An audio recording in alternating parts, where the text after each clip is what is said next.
వేలెత్తి చూపించడంలో ఉన్నంత భక్తి శ్రద్ధలు న్యాయం కోరడంలో, ప్రశ్నించడంలో మనకి లేదు. ఎందుకంటే బోలో భారత్ మహాన్ కీ జై. చిట్టి అలైక్య మంచాన పడింది. అయినా సరే నమ్మట్లేదు. సారీ చెప్పారు. దొంగ నాటకాలు ఆపండే జల్లారా అని కామెంట్లు పెడుతున్నారు. ఇప్పటికీ కూడా వాళ్ళ పరిస్థితి ఘోరంగా ఉంది.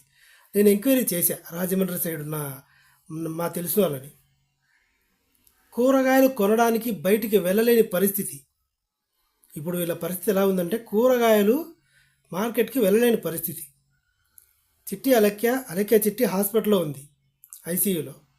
మిగతా ఇద్దరు అక్క చెల్లెలు చూసుకుంటున్నారు. తండ్రి చనిపోయారు, కిడ్నీ ఫెయిల్యూర్ అయ్యి. తల్లి ఇంట్లో ఉంది. ఎవరో చుట్టుపక్కల వాళ్ళు ఏదైనా తీసుకొచ్చి కూరగాయలు ఇస్తే వండుకొని తింటున్నారు. బయటికి వెళ్ళాలంటే పరుగు పోయింది, ఆల్రెడీ మొత్తం పోయింది.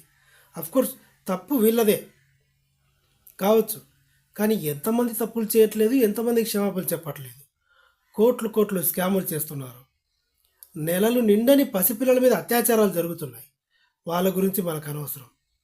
నాగర్ కర్నూలులో 8 మంది ఒకే మహిళపై తెల్లవారేంత వరకు మానభంగం చేసి మంచినీళ్ళు దాహం వేస్తుందని అడిగితే ముఖం మీద టాయిలెట్ పోశారు. మనకి సిగ్గులేదే. ఎందుకంటే ఆ న్యూస్ గురించి వైరల్ చేయడానికి ఆవిడ ఫోటో మన దగ్గర లేదు. ఆవిడ ఏజ్ గురించి మనకు తెలియదు, ఆవిడ ఎలా ఉంటుందో తెలియదు, కాబట్టి మనం వైరల్ చెయ్యం. ఇప్పుడు ఈ పికిల్స్ సిస్టర్ గురించి మొత్తం తెలుసు. అది కూడా వీళ్ళు చేసిన పొరపాటే, కానీ వాళ్ళే క్షమాపణ కోరారు కదా. ఏడుస్తూ చెప్తే కూడా యాక్టింగ్ అంటున్నారు. అంత బరి తెగించిన వాళ్ళైతే సారీ చెప్పడం ఎందుకు, చెప్పకుండానే ఉండేవాళ్ళు కదా. అదే చెప్తున్నాను నేను.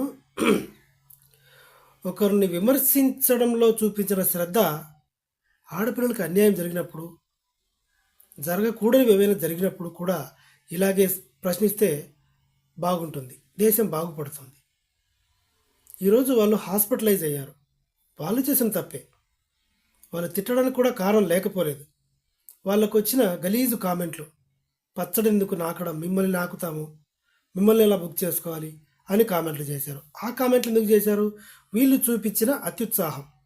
సగం సగం బట్టలు వేసుకుని ఆ రమ్య అనే అమ్మాయి ఒళ్ళు కనపడేలాగా కనిపించడము, ఈ అడ్వర్టైజ్మెంట్లో భాగంగా, ప్రమోషన్లో భాగంగా పచ్చళ్ళు చేసేటప్పుడు కూడా ఆ డ్రాయర్ వేసుకొని ఇలా చేసింది.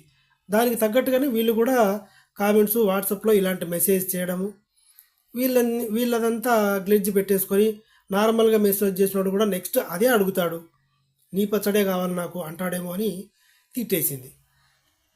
సో వాళ్ళ కర్మ వాళ్ళకి తగ్గట్టుగానే జరిగింది. పచ్చళ్ళ వ్యాపారం క్లోజ్ అయిపోయింది. అందరం ట్రోల్ చేసాం, నేను కూడా వీడియోస్ చేశాం. దయచేసి వదిలేద్దాం. ఎందుకంటే వదిలేయండి, మమ్మల్ని ప్రాణం మీదకి తీసుకొచ్చారు, ఇంకా వదిలేయండి, తప్పు అయిపోయింది, క్షమాపణ కోరారు. So that's over. ప్రజల్లో ఏదైనా అన్యాయం జరిగినప్పుడు కూడా ఇలాగే ప్రశ్నిస్తే బాగుంటుంది. వీళ్ళ ఫోటోలు దొరికాయని, వీళ్ళు బట్టలు లేక సగం సగం బట్టలు వేసుకొని రీల్స్ చేశారని, ఎవరినో తిట్టారని, తొందరగా ఫేమస్ అవ్వడం కోసం ఇలా ట్రోల్ చేసేసి ఏదో ప్రతి ఒక్కరు ఒక సిఐడి లాగా బిహేవ్ చేసాం మనం. ఓకే, ఇంకా చాలు. పసిపిల్లలకి, ఆడవాళ్ళకి ఇంకేదైనా జరిగినప్పుడు కూడా ఇలాగే స్పందిస్తే బాగుంటుంది. Thank you.